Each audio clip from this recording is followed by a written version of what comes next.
Panjenengan sedaya ngaturaken sugeng rawuh dumateng rombongan pinanganten putra menika Muhyiddin Bagus Abdul Ghafur putra kinasih saking menika Bapak Mas Luri dalah Ibu Rohi Siti Hannah ngaturaken matur panuwun ingkang boten upami sugeng rawuh kanthi mardika mardikane penggalih.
Cukup semanten sing kula aturaken dumateng panjenengan kula sak godrah saking keluarga besar Campursari mbok bilih wonten tinta-tintiripun nanti awal nanti akhir nyuwun agungé samudra pangapunten konjuk dumateng pemilikun Bapak Zainur Rahman dalah Ibu Iin Ristiati lalu menika kula kramaken putra putrinipun yen uga Diajeng Ayu Laila Aulia Ningrum dawuh pikantuk Bagus Abdul Ghafur putra kinasih saking Bapak Mas Luri dalah Ibu Rohi Siti Hannah ijen saking Sri Kandang mugi ponang pinanganten sanebet gadya kakek-kakek ingkang punilan pituno bangun Wisnu ingkang sae.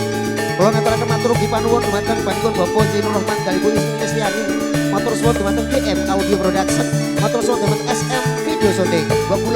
Kula awal nganti akhir wonten kitab-kitabipun saking atur kawula pambagi kawula nyuwun agunge samudra pangapunten. Cukup semanten wabillahi taufik wal hidayah. Assalamualaikum warahmatullahi